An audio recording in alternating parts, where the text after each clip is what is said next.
हम जल्दी से वचन एक पढ़ेंगे, दूसरा कुरिन्थियों पहला अध्याय 20वीं आयत। हम देखेंगे पवित्र शास्त्र बाइबल में क्या लिखा है, लेकिन इससे पहले हर कोई कहे मैच फिक्स है।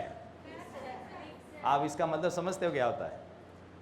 बहुत साल पहले हमारी इंडियन टीम के कुछ लोगों पर, क्रिकेट की टीम के ऊपर इल्ज़ाम लगा और कुछ इल्ज़ाम साबित भी हुए, जिसके कारण एक दो प्लेयर्स को आउट भी कर दिया गया कि मैच फिक्स था हारने के लिए। पहले ही डिसाइड कर लिया था कि किसने हारना है और किसने जीतना है। आप समझ रहे हो मेरी बात को? पहले ही डिसाइड कर लिया था कौन हारेगा। और हम टीवी में बैठे हुए मैच देख रहे थे, ओह बड़ा चौका, ओ बजा छिक्का, लगता अब जीत जाना है, ओ आउट हो गया, यार ये वाइट बॉल कैसे हो गई, ये नो बॉल कैसे हो गई, इस ओवर में ज्यादा। तो हम वो देख रहे हैं, लेकिन हमें बीच वाली बात पता नहीं थी। मैच फिक्स था। क्या था? मैच फिक्स था। एक बार फिर से कहें, मैच फिक्स था। इसका मतलब है पहले ही तय कर दिया गया था कौन जीतेगा और कौन हारेगा। हम देख रहे हैं, हमें नहीं पता, लेकिन जो प्लेयर्स हैं उनको पता है बीच में कुछ को कि आज हमें हारना है। और दूसरी टीम में कुछ प्लेयर थे जिनको पता था आज हम ये मैच जीतने जा रहे हैं, क्योंकि मैच पहले ही फिक्स हो चुका है। हालेलुया। अब मैंने आपको ये बात क्यों कही, इसमें एक बहुत बड़ा प्रकाशन है। हम देखेंगे बाइबल में परमेश्वर की जितनी प्रतिज्ञाएं, इकट्ठे पढ़े। प्रतिज्ञाएं का मतलब समझते हो? वायदा। सब कहें वायदा। प्रतिज्ञा का मतलब क्या होता है? वायदा। या पंजाबी में कहते हैं वादा कीता है ना। लोग बड़े बड़े वायदे करते हैं, हमसे कई कुछ बोलते हैं, बाद में पूरा नहीं करते। ये कर देंगे, नौकरी लगवा देंगे, कारोबार चला देंगे, ये कर देंगे, वो कर देंगे, पैसे मोड़ देंगे, पैसे दे देंगे, लेकिन वो पूरा नहीं कर पाते। शादीशुदा जीवन में भी पति पत्नी कई बार एक दूसरे से इतने अच्छे अच्छे वायदे करते हैं, ये करेंगे, अकेले कभी नहीं घूमने जाएंगे, हमेशा तुम्हें साथ रखेंगे। महीना निकलता नहीं, दोस्तों के साथ कहीं और पहुंचे हुए हैं। हम देखते हैं मनुष्य बहुत सारे वायदे करता है, लेकिन उसको पूरा नहीं करता। हम एक ऐसे समाज में रहते हैं जहां पर शब्दों की वैल्यू नहीं है। बाइबल में पढ़ते हैं, बाइबल के समयों में, पुराने समयों में लोग अपनी जुबान के बड़े पक्के होते थे। आज से 40 साल पहले भी थोड़ा ठीक ठाक था, लेकिन और पीछे चले जाएं, बिब्लिकल टाइम्स में देखें, अब्राहम के समय में, इसहाक के समय में, याकूब के समय में, और उसके बाद भी लोग जुबान के बड़े पक्के होते थे। ये नहीं था कि स्टैम्प पेपर लिखाए जाते थे, मोहरें लगाई जाती थी, फोटोएं खींची जाती थी कि देखो ये बंदा साइन कर रहा था, ये कर रहा था, ये नहीं। उनकी जुबान ही काफ़ी होती थी। उस जुबान के लिए वो अपनी जान देने के लिए भी तैयार रहते थे। एक दिन एक व्यक्ति ने परमेश्वर से कहा, प्रभु अगर आप मुझे मेरे दुश्मनों के ऊपर जीत दोगे तो जो भी सबसे पहले मेरे घर के बाहर आएगा कुर्बानी देने के लिए, बाहर मुझे मिलने आएगा, उसको मैं कुर्बानी करके चढ़ा दूंगा। परमेश्वर ने उससे ये नहीं मांगा था, लेकिन बस उसने बोल दिया, उसने कह दिया, प्रभु अगर आप मुझे जीत दोगे तो मैं ये करूंगा। तो लोग कई बार क्या करते हैं, सोचे समझे बिना मन्नतें मांगते हैं। मालूम है परमेश्वर आज आपसे ये चीजें नहीं मांगते। विश्वास, मैं चाहता हूं 11:6 पढ़े।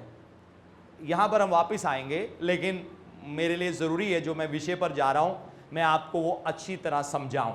ये मेरी जिम्मेवारी बनती है, ताकि आपकी सोच बदल जाए। क्या बदल जाए? क्योंकि जब सोच बदलेगी आपके जीवन में काम होगा, आप उन्नति करेंगे, आप तरक्की करेंगे, आप अंधकार में नहीं रहेंगे। विश्वास बिना उसे प्रसन्न करना अनहोना है, क्योंकि परमेश्वर के पास आने वाले को विश्वास करना चाहिए कि वह है और अपने खोजने वालों को प्रतिफल देता है। क्यों ना प्रभु के लिए ताली बजाए। हालेलुया। क्या लिखा है? विश्वास बिना उसे खुश किया नहीं प्रभु 1100 रुपया दूंगा, नहीं, उनको विश्वास चाहिए। वो कहेंगे मेरा बच्चा समझता है मैं उसका बाप हूं और वो समझता है कि मैं सब कुछ कर सकता हूं। प्रभु खुश हो जाते हैं। आप अब नेगेटिव बोलना आपने बंद कर दिया, परमेश्वर खुश हो जाते हैं। अब आपने कहना बंद कर दिया मेरी जिंदगी उजड़ गई, मेरी जिंदगी तबाह हो गई, नहीं नहीं, अब आपने रोना पीटना बंद कर दिया, परमेश्वर खुश हो जाते हैं। अब आपने आनंद में और तसल्ली में जीवन जीना शुरू कर दिया, क्योंकि आपको मालूम है आपकी आशीष आपका इंतजार कर रही है। आप आशीष का इंतजार नहीं कर रहे, आशीष आपका इंतजार कर रही है। आमीन। एक विश्वास करने वाले व्यक्ति के लिए हम एक सफर में हैं और सफर में चलते चलते आशीष हमारा इंतजार कर रही है कि जब हम वहां पहुंचे और उसको अपने हाथों में ले लें, उसको वो हमारे जीवन का हिस्सा बन जाए। कहो आशीष मेरा इंतजार कर रही है। सो यहां पर लिखा है विश्वास बिना उन्हें खुश नहीं किया जा सकता। तो प्रभु मैं आपको खुश कैसे करूं? फिर विश्वास कर। सब कहें विश्वास कर, विश्वास कर। तो क्या लिखा है? विश्वास बिना उसे प्रसन्न करना अनहोना है।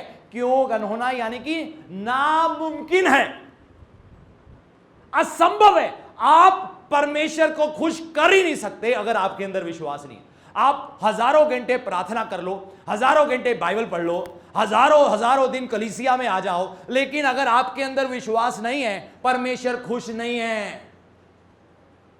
मालूम है क्यों? ये परमेश्वर की बेइज्जती है। क्या है? मान लो आप शहर के किसी एमएलए के पास या बड़े मंत्री के पास गए और आप जाने से पहले मंत्री साहब मेरा काम करा दो, पर मैनू पता तू ही नहीं करा सकते। कराना या नहीं कराना वो अलग बात है। वो कहेगा अब तो मैं तेरा बिल्कुल भी नहीं कराना, तू मेरी सबके सामने बेइज्जती कर दी। मालूम है ये परमेश्वर की बेइज्जती है। क्या है ये? परमेश्वर की, हम परमेश्वर की बेइज्जती कर रहे हैं, अनादर कर रहे हैं। हम कह रहे हैं वो प्रभु आपसे नहीं होगा ये काम। पता क्यों? उसका भी कई बार एक कारण होता है। धक्के खाते खाते जिंदगी में मुश्किलें सहते सहते सहते सहते हमारा विश्वास कम हो जाता है। झाड़ा भी मराया, फूका भी मराइया, लाची भी खादी, लौंग भी खादा, पंबूती भी खादी, धुआं भी चढ़ाया, है ना। तो कई धुआं भी सुंगाते हैं, कहते धुआं सुंगो सुंगो सुंगो है ना, ऐसे भी करते हैं। धुआं भी सुंग गया। अब हमें विश्वास नहीं, ना हम धुएं पे विश्वास है, ना हमें लाचियों पे विश्वास है, ना हमें लौंग पे विश्वास है, ना मोर के पंखों में विश्वास है। फांडे करा भी देख लिया, हमारा फांडे पे भी विश्वास नहीं है। अच्छी बात है, अब परमेश्वर पे विश्वास करना शुरू कर दे। हालेलुया। प्रभु यीशु मसीह ने इसीलिए कहा ए थके हारे हुए लोगों मेरे पास आओ। औरत 12 साल से लहू बहने की बीमारी थी, हर जगह चली गई, जाती आखिर 12 साल के बाद पता क्या किया उसने? प्रभु यीशु मसीह जा रहे, देखो ना उसके लिए कोई प्रार्थना हुआ, कुछ भी नहीं हुआ। प्रभु ने तो उसको देखा तक नहीं। प्रभु जा रहे हैं और भीड़ में से निकलते निकलते निकलते निकलते प्रभु के पल्ले को छू लिया। उसने विश्वास किया। क्या किया उसने? प्रभु ने नहीं कुछ किया, प्रभु ने कुछ नहीं किया, उसने प्रभु पे विश्वास किया। और जैसे ही उसने विश्वास किया था मैं प्रभु को छूंगी, मैं चंगी हो जाऊंगी। देखो कैसे परमेश्वर काम करते हैं। अभिषेक होता है। प्रभु यीशु मसीह भी एक दिन अंधा आया और क्या किया उस अंधे ने? प्रभु के पास आया, प्रभु मैं देख नहीं सकता। प्रभु ने मिट्टी उठाई, मली और इसकी आंखों पे लगा दी और कहा जाके धो ले। क्योंकि वही है ना जिसने सृष्टि को बनाया है। उसके आंखें नहीं थी। क्या नहीं था? आंखें नहीं थी। धोया, आंखें आ गई और देखना शुरू हो गया। हालेलुया। सो अभिषेक हमारे जीवन में इस रीति से काम करता है। पर मैं नहीं कह रहा आप ये ट्राई करो, लेकिन आप विश्वास रखो, आपने वचन सुना है, ये वचन आपकी जिंदगियों में काम करेगा। तो परमेश्वर ने उस व्यक्ति का विश्वास देखा। परमेश्वर ने, और प्रभु को उसने मन में सोचा अगर मैं यीशु को छू लूंगी ना मैं चंगी हो जाऊंगी।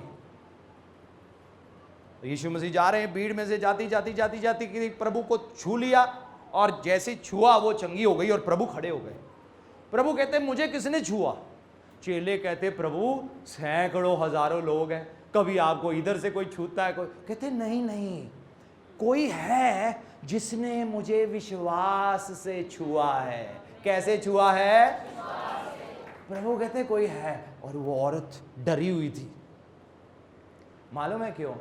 जब लहू बहने का औरत का समय होता था तो पुराने नियम के मुताबिक कितने दिन तो उसके बेड पर भी कोई बैठ नहीं सकता था, उसे अशुद्ध मानते थे। नए नियम में सब बदल गया, प्रभु ने आकर सब बदल दिया। तो इसलिए पुराने नियम के मुताबिक, यहूदी होने के मुताबिक, उसके तो कोई बेड पे भी नहीं बैठ सकता। उसकी हिम्मत कैसे पड़ी? सवाल यह है यहूदियों फरीसियों के हिसाब से कि उसने प्रभु को छुआ। तो इसलिए वो डरी हुई थी और डरते डरते कहा प्रभु मैंने आपको छुआ है। प्रभु ने पता क्या कहा? तेरे विश्वास ने तुझे चंगा किया। क्या लिखा है? परमेश्वर के पास आने वाले को विश्वास करना चाहिए कि वह है। तो क्या होता है, हमारा विश्वास जो है ना टूटना शुरू हो जाता है। हम कहते नहीं कहाँ है परमेश्वर, पता नहीं, चलो चीज़ें बनाई हैं, चलो क्या है, अब रीति रिवाज है परिवार का, मान लेते हैं। मेरा भी विश्वास नहीं उठ गया था एक बार। मैं चलो बाहर रहता था, कई लोग अंदर चले जाते थे, पहले मैं अंदर जाता, फिर मैंने कहा फ़ायदा क्या, अगर सही रास्ते चलना नहीं फ़ायदा क्या, अगर पता ही नहीं कि परमेश्वर कौन है फ़ायदा क्या। मैं बाहर खड़े हो जाता था, मैं नहीं जाता था अंदर कुछ सालों के लिए कहीं भी। तो कई बार क्या होता है, हमारे लाचियां सौंफ खा खा के हमारा विश्वास खत्म हो जाता है। लेकिन प्रॉब्लम यह है, गलती परमेश्वर की नहीं है, गलती हमारी है। क्योंकि हमने जितना विश्वास लाची लौंगों पे किया उससे 100 गुना राई के दाने के जितना विश्वास कम परमेश्वर पर कर लोते तो आपकी जिंदगी बच जाती है। हालेलुया। तो आप क्या कर रहे हो? आपके जीवन में मुश्किल है, लेकिन मुश्किल के दौरान आप विश्वास कर रहे हो परमेश्वर है, और आप परमेश्वर में बढ़ रहे हो। क्या कर रहे हो? बढ़ रहे हो। बढ़ने का मतलब है खोजना। और प्रभु के वचन में लिखा है जो ऐसा करता है प्रभु उसको प्रतिफल देते हैं। क्यों ना प्रभु के लिए ताली बजाएं। हालेलुया। हम वापस आएंगे अब उसी आयत पर। परमेश्वर की जितनी प्रतिज्ञाएं हैं वह सब उसी में हाँ के साथ है। क्यों? इसलिए उसके द्वारा आमीन भी हुई कि हमारे द्वारा परमेश्वर की महिमा हो। तो जब इंग्लिश बाइबल पढ़ते हैं वहाँ बड़ा सरल लिखा है कई ट्रांसलेशंस में, परमेश्वर के जितने वायदे हैं वह सब यीशु मसीह में हाँ और आमीन है। सब कहें हाँ और आमीन है। मालूम है जब स्वर्गदूत मरियम के पास आया जो कुंवारी थी और उसको आके कहा तू गर्भवती होगी। मैं गर्भवती कैसे होंगी? मैं पवित्र लड़की हूँ, मेरा कोई जायज संबंध नहीं, कुछ नहीं, मैंने कभी किसी आदमी को ना छुआ ना छूने दिया, ये कैसे संभव है? मेरी तो अभी शादी भी नहीं हुई। स्वर्गदूत ने ना, नहीं, ये परमेश्वर की ओर से होगा, आत्मा तुझ पर उतरेगा, तू गर्भवती होगी और एक पुत्र को जन्म देगी। और मालूम है उसने आखिर में क्या कहा? आमीन। उसने विश्वास किया। उसने कहा ठीक है प्रभु, सुना तो नहीं आज तक कभी कुंवारी भी गर्भवती हो सकती है, ये आज तक साइंटिफिकली संभव नहीं है, ये कैसे हो सकता है? लेकिन अगर आप कहते हो आमीन। हालेलुया। साइंस परमेश्वर से ऊपर है कि परमेश्वर साइंस से ऊपर है? देखो दुनिया को परमेश्वर ने बनाया, साइंस तो सिर्फ खोज रही है। पहले कहते थे बिग बैंग हुआ, बिग बैंग यानी कि एक धमाका हुआ। मुझे एक बात बताओ, जब धमाका होता है तो चीजें आपस में जुड़ती हैं कि एक दूसरे से दूर जाती है? ये सोचने वाली बात है। सूरज पृथ्वी से दूर क्यों नहीं गया? एक गैलेक्सी दूसरी गैलेक्सी से दूर क्यों नहीं गई? कई आसपास आ रही हैं, कई गोल गोल घूम रही हैं। एक सिस्टम बना हुआ है। इंजन भी फेल हो जाता है गाड़ी, मालूम है गाड़ी कैसे चलती है? एक सिस्टम होता है, इंजन सिस्टम बनाया जाता है, तेल डालते हैं, सब कुछ डालते, गोंदा घूम, बड़ी बड़ी महंगी गाड़ी आती है, मर्सिडीज, BMW, कई सारी जाड़े गूंद, ये लंबी चलेगी, ये 20 साल 25 साल 30 साल 35, चलो 50 साल, चलो 100 साल इंजन चल गया। ये सोलर सिस्टम का इंजन तो लाखों करोड़ों सालों से चल रहा है, ये फेल क्यों नहीं हुआ? क्योंकि इसको बनाने वाला कोई साइंसदान, कोई इंजीनियर नहीं, सर्वशक्तिमान परमेश्वर है। हालेलुया। आप समझ रहे हो मेरी बात को? तो यहां पर क्या लिखा है? परमेश्वर की जितनी प्रतिज्ञा है वह सब यीशु मसीह में हाँ और, यानी कि अगर आप यीशु में हो, किस में हो? यीशु में हो। ईसाई धर्म में नहीं कि मैं कह रहा, यीशु किसी को ईसाई नहीं बनाते, समझ रहे हो? यीशु किसी को ईसाई बनाने नहीं आए। बाइबल में लिखा है जो यीशु को कबूल करता है वो परमेश्वर की संतान बन जाता है। क्या बन जाता है? हाँ, पहले हो सकता है हम भिखारी हो, दे दे दे दे दे दे, नहीं नहीं, अब हम हक से मांगते हैं। पापा, हाँ जी पापा मेरा ये काम कर दो, मैं आपकी संतान हूं। कोई बात नहीं बेटा, हो जाएगा। अब हम हक के साथ, एक रिश्ते के साथ आते। पहले हम भिखारी बन के आते थे।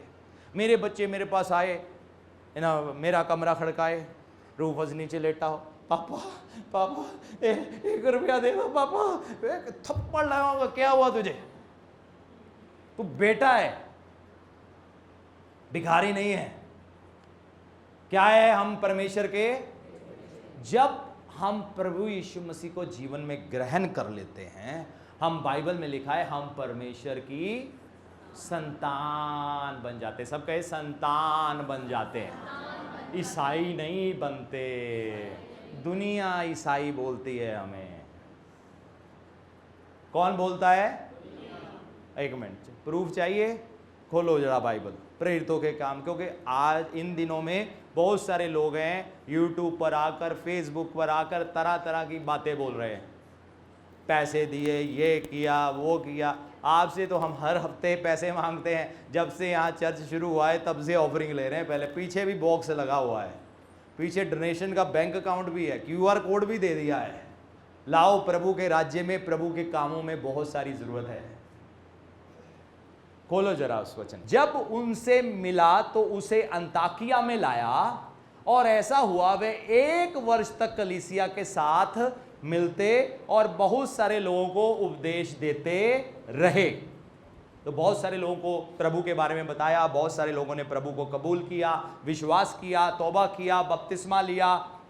फिर आगे क्या लिखा है?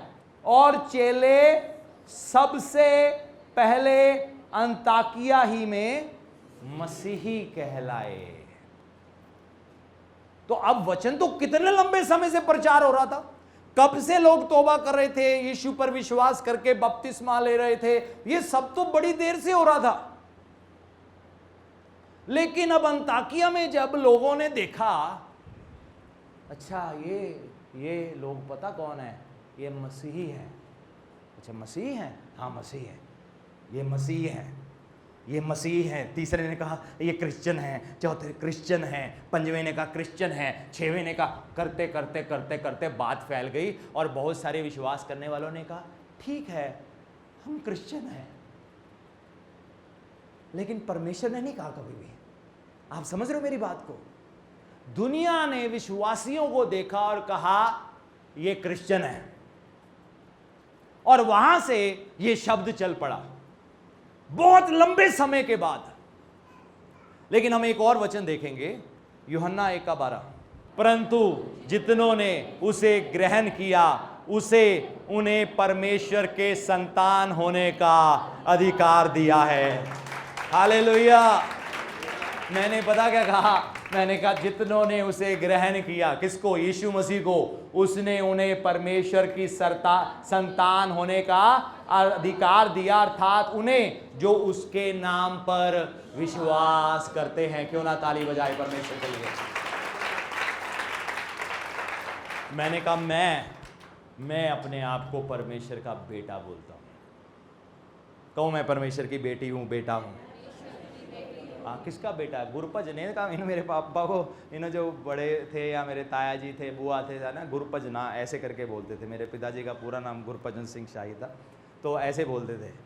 तो मेरी से प्रभु का धन्यवाद मेरे पिता के लिए, वो मेरे लिए एक संसारिक पहचान है। लेकिन अब मेरी दोहरी पहचान है, एक आत्मिक भी है और वो संसारिक पहचान भी है, और वो ये है, मैं परमेश्वर की संतान हूँ। तू कौन सी जाति से है? मैं मानव जाति से हूँ।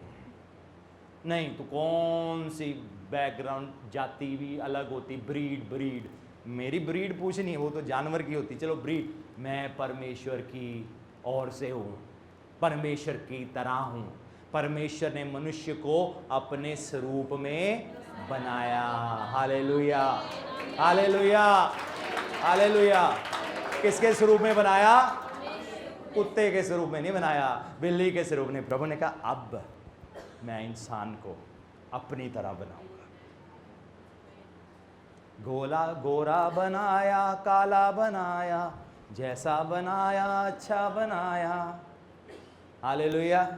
तो सवाल यह, परमेश्वर गोरे हैं, काले हैं, गोरे हैं, काले? यहाँ पर चमड़ी की बात नहीं हो रही है, ना ही दमड़ी की बात हो रही है कि कितने अमीर खानदान से हो, कितने से नहीं हो। आप सब परमेश्वर की संतान हो। अगर आपने यीशु को ग्रहण किया है, आप यीशु मसीह पर आपने विश्वास किया है, आप परमेश्वर के बेटे बेटियां बन चुके हो। हालेलुया। वापस आएंगे उसी फर्स्ट वर्स में। परमेश्वर की जितनी प्रतिज्ञाएं, वायदे, वह सब उसी में हाँ के साथ है। या प्रभु की प्रतिज्ञा, इंग्लिश बाइबल में अच्छा लिखा है, परमेश्वर के सब वायदे प्रभु यीशु मसीह में हाँ और आमीन हैं। तो जब आपने उसको ग्रहण किया, आपने उस पर विश्वास किया, अब आप प्रभु में हो। किस में हो? प्रभु में हो। अब जब आप प्रभु में हो, अब उनका हर एक वायदा आपके लिए हाँ और आमीन है। आमीन। अब मैंने शुरू में आपको कहा था मैच फिक्स है। क्या है? मैच। अब मैच फिक्स कैसे है? आए हम एक दो वचनों को और देखेंगे। कलीसियो 2 अध्याय 14 और 15 आयत। मैं आपको वचन से दिखा रहा हूं, मैं जुबानी भी बोल सकता हूं, लेकिन मैं चाहता हूं आप देखो, ये मैं नहीं कह रहा, परमेश्वर कह रहे हैं। विधियों का वह लेख और सहायक नियम जो हमारे नाम पर और हमारे विरोध में था, मिटा डाला और उसे क्रूस पर कीलों से जड़कर सामने से। विधियों का लेख क्या था? अब लॉ था, शरिया थी, कानून था, व्यवस्था थी। यानी कि अगर तुम ये करोगे तो ये होगा, ये करोगे तो ये होगा, पाप करोगे तो मरोगे, तुमने गलत काम किया अब तुम शराबी हो गए और सारी जिंदगी रोओगे, तुमने व्यभिचार किया अब तो तुम गए, अब तुम्हारे पास कोई भी जिंदगी में रहा ही नहीं कुछ, अब तुम मरने के बाद नरक में जाओगे और फिर कभी भी वहां से बाहर नहीं निकल पाओगे। तो ये विधि का लेख था, शरिया थी, कानून था। परमेश्वर ने मूसा को व्यवस्था दिया, लॉ दिया। लॉ समझते हो क्या होता है? जब हम रोड में रेड लाइट होती है तो हम पठानकोट में पार तो कर लेते हैं, कई शहरों में नहीं चलेगा, चंडीगढ़ जाके रिस्क मत लेना, यहां पर तो कई लोग कर लेते हैं। तो विधि, लॉ, जब हम लॉ को तोड़ते हैं उसका दंड होता है, उसकी सजा होती है, उसका एक नतीजा होता है। जब आदम और हवा ने पाप किया, इंसान के जीवन में क्या आई? मौत आई। आज लोग क्यों मरते हैं और मौत, हमेशा की मौत में दाखिल हो जाते हैं। लेकिन धन्यवाद हो, यीशु मसीह ने कहा अगर तुम मर भी जाओगे ना तो भी जीवन जिंदा रहोगे, शरीर खत्म होगा, आत्मा नहीं होगा, और मैं तुम्हें नया जिस्म दूंगा और फिर सदा तुम मेरे साथ रहोगे। क्योंकि अच्छा है, इसको बदलना चाहिए। आपको नहीं, मैं ना प्रभु मुझे 10,000 साल उम्र दो, मैंने इसमें ही रहना है। सोच कर देखो 10,000 साल बाद हमारा शरीर का मांस कहां कहां तक लटका होगा। तो हमने विधियों को तोड़ा, नियमों को तोड़ा, हमने गुनाह किया, पाप किया, जिसके कारण हमारी जिंदगी में हार आई, मुश्किलें आई, तकलीफें आई और हम मुश्किलों में ही मर जाते हैं। लेकिन क्या लिखा है? मर जाते थे, लेकिन अब नहीं। समझ रहे हो? विधियों का वह लेख और सहायक नियम जो हमारे नाम पर और हमारे विरोध में था, मिटा डाला। तो जो भी विधियां थी, व्यवस्था थी, प्रभु यीशु मसीह ने मिटा डाली। जो भी हमारे गुनाह थे वो भी प्रभु ने अपने ऊपर ले लिए। जो उसका नतीजा था प्रभु ने वो भी अपने ऊपर ले लिया। और क्या किया? उसे क्रूस पर कीलों से जड़कर सामने से हटा दिया। जो कुछ भी हमारे खिलाफ लिखा गया था, हमारे विरोध में लिखा गया था, हमारे गुनाहों का नतीजा लिखा गया था, वो सब यीशु मसीह ने नतीजे को अपने ऊपर ले लिया। क्यों ना प्रभु का धन्यवाद करें। जो शराब पीढ़ियों से पीढ़ी तक चलते थे, बाप दादाओं के गुनाह आगे बच्चों पर और उनके बच्चों तक और उनके बच्चों तक और 4 पीढ़ियों तक जाते थे, वो सब यीशु मसीह ने अपने ऊपर ले लिया, ताकि वो जो हमारे खिलाफ लिखा गया है, हमारे विरोध में लिखा गया है, हमारे खिलाफ जो दफा लिखी गई है परमेश्वर के कानून के मुताबिक, वो सब क्रूस पर ले लिया और उसे सामने से हटा दिया। और फिर आगे क्या लिखा है 15 आयत, और उसने प्रधानों, यहां दुष्ट आत्माओं की बात हो रही है, और अधिकारों को अपने ऊपर, उनको ऊपर से उतार कर, शैतान जो ऊपर चढ़ा हुआ था, यानी कि हमारे ऊपर वो अधिकारी था, हम उसके गुलाम थे, वो स्वर्गीय स्थानों से राज करता था हमारी जिंदगी के ऊपर, हम उसकी कठपुतली बने हुए थे। क्या किया? उनको ऊपर से उतार कर उनका खुल्लम खुल्ला तमाशा बनाया और क्रूस के कारण उन पर जय जयकार की ध्वनि सुनाई। यानी कि जय जयकार, सब कहें जय जयकार। जय जयकार का मतलब क्या होता है? जय, जीत, विजय। पहले सुनते थे हमारे गुनाह, पहले सुनते थे हमारे पाप, पहले हमारे गुनाह बोलते थे और हमारी जिंदगी के ऊपर दंड और परेशानी और तकलीफ और हार लेकर आते थे और अनंत काल की मृत्यु लेकर आते थे। लेकिन यीशु मसीह ने अब क्रूस पर जय पाया। क्या किया? पवित्र शास्त्र बाइबल में लिखा है, यीशु मसीह ने सलीब पर शैतान के ऊपर और मौत के ऊपर जीत पाई। खोले यशायाह 53 अध्याय 3 आयत। तो वो क्या कहता है? वह तुच्छ जाना गया।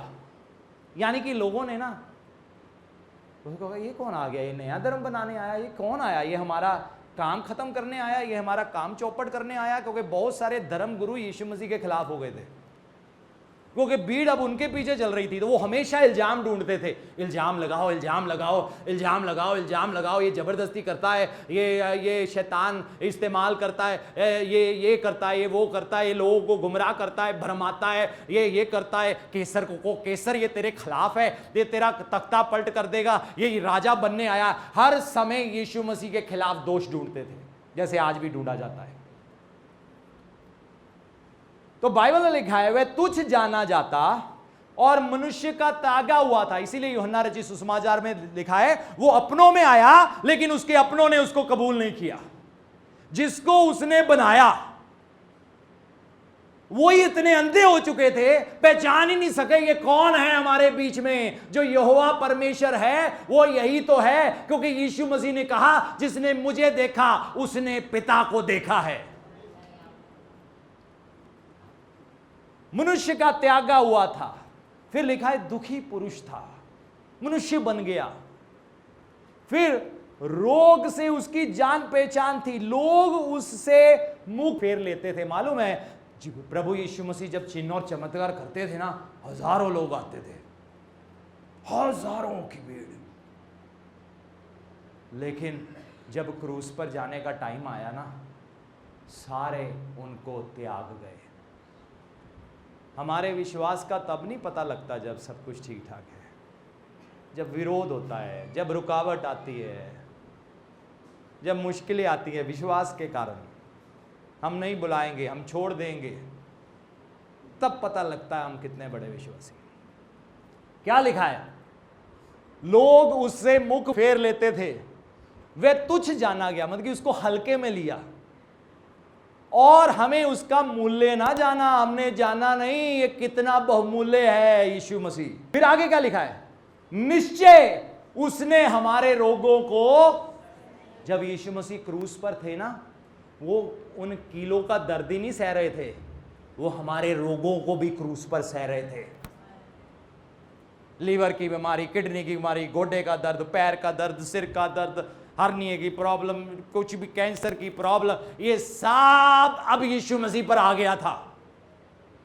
सोच कर देख, सोच सकते हो कितना तकलीफ भरा समय होगा। बाइबल में लिखा है यीशु ने हमारे रोगों को क्रूस पर सहा।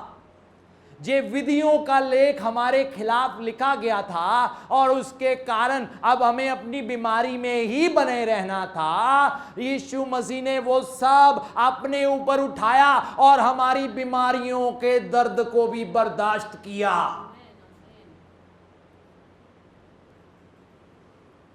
हमारे दुखों को उसने, हमारे रोगों को सह लिया, हमारे ही दुखों को। आपके जीवन में दुख तकलीफ देता कि नहीं देता? सारी दुनिया का दुख उठाकर, तकलीफ उठाकर, जज्बाती मानसिक तकलीफ यीशु मसीह के ऊपर लाद दी गई। कोई इंसान नहीं बर्दाश्त कर सकता, ये सिर्फ परमेश्वर में सामर्थ है ये बर्दाश्त करने की। फिर आगे क्या लिखा है? हमारे दुखों को उठा लिया तो भी हमने उसे परमेश्वर का मारा कूटा और दुर्दशा में पड़ा हुआ समझा। हमने उसको परमेश्वर का, क्या लिखा है, मारा कूटा और दुर्दशा में। हमने कहा पक्का ये धोखेबाज था, इसीलिए क्रूस पर इतना दर्द सह रहा है। हमें एहसास ही नहीं था वो जो दर्द सही जा रही है, वो जो रोग सहा जा रहा है, जो मानसिक और जज्बाती बोझ सहा जा रहा है, वो उनका नहीं था, वो सारे संसार का था जो यीशु मसीह ने अपने ऊपर उठा लिया। धन्यवाद करो प्रभु का, हालेलुया। क्या लिखा आगे? हमने उसे परमेश्वर का मारा कूटा और दुर्दशा में पड़ा हुआ समझा। 5वीं आयत पर आएंगे। परंतु क्या लिखा है? सब गए परंतु वह हमारे अपराधों के कारण, यीशु मसीह को घायल क्यों किया था? उसके अपराध के कारण, तो हमारे पापों के कारण, हमारे पापों के कारण। वो ये नहीं कह रहा किया जाएगा, वो कहता किया गया। वो जब देख रहा था भविष्यवक्ता, वो उसको पूरा होते हुए देख रहा था। वो कहता किया गया, उसने पहले ही देख लिया। आपको भी पहले देखना है। आप आशीषित हो चुके हो, आपको देखना है। आपका घर मकान जायदाद बन चुकी है, आप चंगे हो चुके हो, पहले ही देखो। हालेलुया। क्या लिखा है?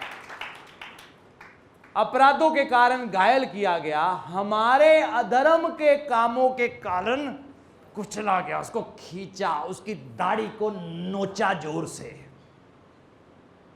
उसको, प्रभु को मुक्के मारे, कांटों का ताज लेकर सिर में खुबा दिया और कहा यह है राजा। मजाक बनाया, धक्के मारे। लेकिन वो पता क्यों था? हमारे अधर्म के कारण। आगे क्या लिखा है? हमारी ही शांति के लिए उस पर ताड़ना पड़ी। यानी कि प्रभु सताए गए। मालूम है क्यों? ताकि अब हम शांति में जीवन जी सके। यानी कि बाहर हो सकता तूफान चल रहा है आपके जीवन में, पर आपके अंदर एक अजीब सी शांति है। आप एक अजीब से प्यार में हो, आप प्रभु के साथ एक अजीब सी मोहब्बत में हो। आप अगर अब बाइबल नहीं पढ़ते, आपको लगता है आज मैंने ना कुछ छोड़ दिया है, नहीं ना कुछ है जो मेरे सांस ऑक्सीजन चाहिए ना, वैसे ही अब हमें प्रभु चाहिए। हमारी शांति के लिए वो सताया गया। फिर क्या लिखा है? और सब मेरे साथ मिलकर पढ़े, उसके कोड़े खाने से हम लोग चंगे हो गए। कीमत पहले भरा जाता है। जब आप मशीन लगाते हो ना, टोकन वाली मशीनें होती है एयरपोर्ट में कई जगह, आप पहले नोट डालो, नहीं पहले कैंपा कोला बाहर आएगी फिर हम नोट डालेंगे। ऐसे नहीं होता, पहले आप नोट डालो, सिक्का डालो, कार्ड डालो, फिर बटन दबाओ, फिर आपकी बोतल आएगी, फिर निकल पड़ना। कीमत पहले भरा गया, डिलीवरी बाद में हुआ। समझ रहे हो? बेशक अमेजन फ्लिपकार्ट कहता है बाद में डिलीवरी पैसे दे देना, कोई चक्कर नहीं, डिलीवरी पहुंचा देंगे।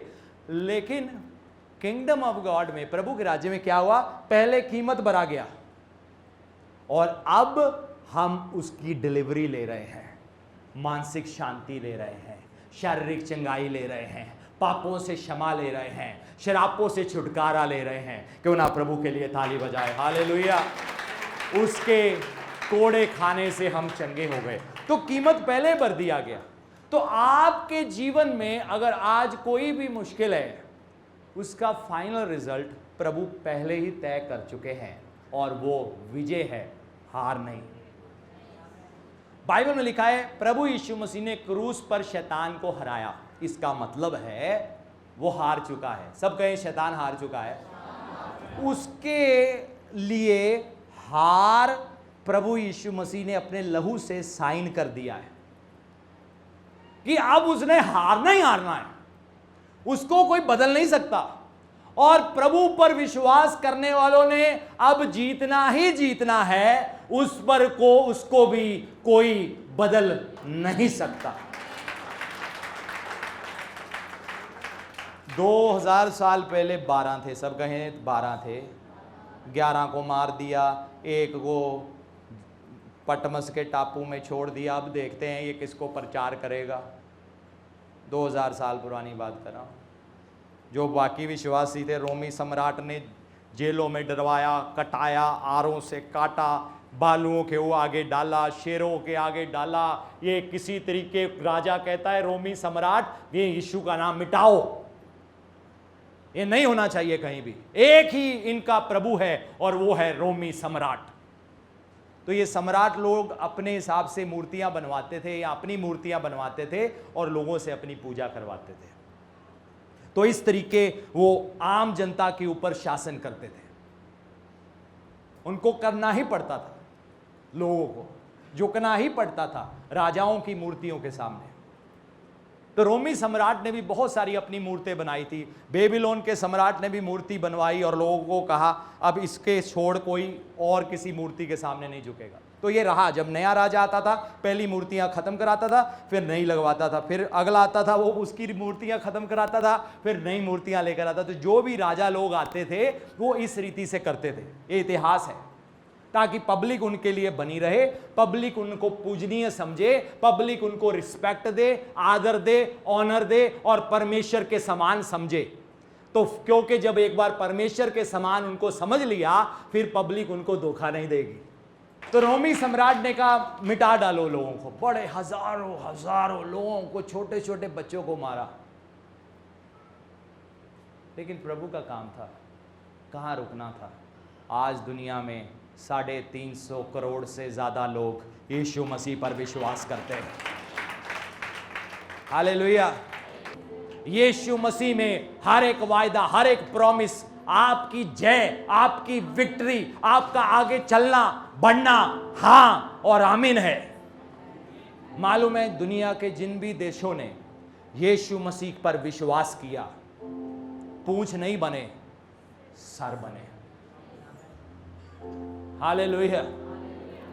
जिन जिन लोगों ने, यहां तक कि देशों के कानून भी, यहां तक कि हमारे देश का कानून भी बहुत इंग्लैंड के कानून से लिया गया। अमेरिका में भी इंग्लैंड से, क्योंकि अमेरिका कुछ 300-400 साल पहले वो देश बना। कुछ जंगली लोग थे वहां पहले, कुछ समय से, पूरा हिस्ट्री किसी को मालूम नहीं है, लेकिन वो देश जो बना बहुत पहले नहीं बना। तो उन्होंने, इंग्लैंड वालों ने कहां से कानून लिया? ये बाइबल में मूसा की किताबें जब आप पढ़ोगे, निर्गमन की किताब, व्यवस्था के विवरण की किताब, जब आप उन किताबों में जाओगे आप कहोगे हाँ सच में यहां कानून लिखा हुआ है कि अगर कोई ऐसा करेगा तो क्या करेगा, ऐसा करेगा तो कैसे बढ़ेगा, किस तरीके से करेगा, किस तरीके से लोग चुन सकते हैं, जिंदगी चुननी है या मौत चुनना है, किस तरीके से कोई फैसला कर सकता है मुझे परमेश्वर के साथ चलना है या नहीं चलना, किस तरीके से परमेश्वर ने इजाजत दिया तूने पेड़ को अपना रब मानना है मान ले, लेकिन मैं परमेश्वर हूं, पर मैं तुझे इजाजत देता हूं। प्रभु ने फ्रीडम दिया, चुनाव दिया, लोगों को चुनने का हक दिया, लेकिन कहा मैं चाहता हूं तुम ये चुनो, लेकिन आगे तुम्हारी मर्जी। कहां से आया वो सब? बाइबल से। डेमोक्रेसी कहां से आई? बाइबल से। जहां भी देशों में हम देखते हैं बाइबल को माना जाता है या जिनका आधार बाइबल के कानूनों के मुताबिक था, वहां आज हम डेमोक्रेसी देखते हैं। जहां नहीं है वहां नॉर्थ कोरियन जैसे शासकों को देखते हैं। वहां अलग ही शासन होता है, यहां मिलिट्री शासन होता है, लोगों की कोई आवाज नहीं होती, लोग कुछ चुन नहीं सकते। प्रभु ने हर एक को चुनने का हक दिया है, लेकिन प्रभु कहते हैं सही चुनना, क्योंकि तुम्हारी जिंदगी और मौत इस पर आधारित है। देखो, परमेश्वर चाहते तो हमें रिमोट कंट्रोल पकड़ के अपने हिसाब से चलाते और हम कहते उसकी मर्जी के बिना तो पत्ता भी नहीं हिलता। कितनी बार बीवी को गाली दिया, उसने कहा था, उसने दिलवाया था। तौबा करना या नहीं करना आपका फैसला है। बपतिस्मा लेना या नहीं लेना आपका फैसला है। बपतिस्मा लेने का मतलब ये नहीं है आपका धर्म परिवर्तन हो गया।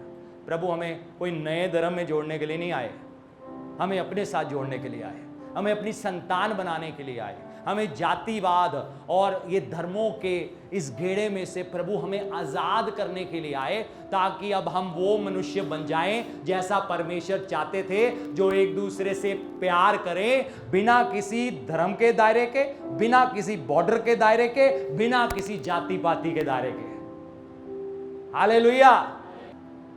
सब अपनी आंखों को बंद करें। जब हम बपतिस्मा लेते हैं, हम अपना विश्वास प्रभु में दिखाते हैं। हम कहते हैं मुझे विश्वास है प्रभु मेरे लिए आए, मेरे लिए गाड़े गए और मेरे लिए जी उठे।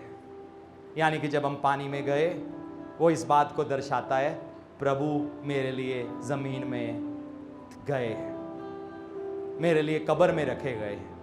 जब हम पानी से बाहर निकल आते हैं, हम कहते हैं इसी तरह प्रभु जी उठे। जब हम पानी में जाते हैं, हम कहते हैं ये रही मेरी पुरानी जिंदगी गई पानी में। जब हम पानी से बाहर आते हैं, हम कहते हैं अब से लेकर मेरी जिंदगी नहीं होगी। जब हम पानी में जाते हैं, हम कमजोरियों को लेकर जाते हैं, लेकिन जब हम पानी से बाहर आते हैं, हम परमेश्वर की सामर्थ्य में चलना शुरू हो जाते हैं। जैसे बाइबल में लिखा है परमेश्वर की आत्मा ने यीशु को मुर्दों में से जिलाया, वैसे ही उस बाहर आने के बाद एक ग्रेस हमारे ऊपर उतरता है, एक अनुग्रह उतरता है परमेश्वर के साथ चलने का, क्योंकि हमने उसकी आज्ञा, प्रभु की आज्ञा को माना है। सब अपनी आंखें बंद करें। अगर यहां पर कोई व्यक्ति है, आपने यीशु मसीह को अभी तक दिल में नहीं बुलाया, आप कह सकते हो प्रभु मेरे दिल में आओ। तेरी इच्छा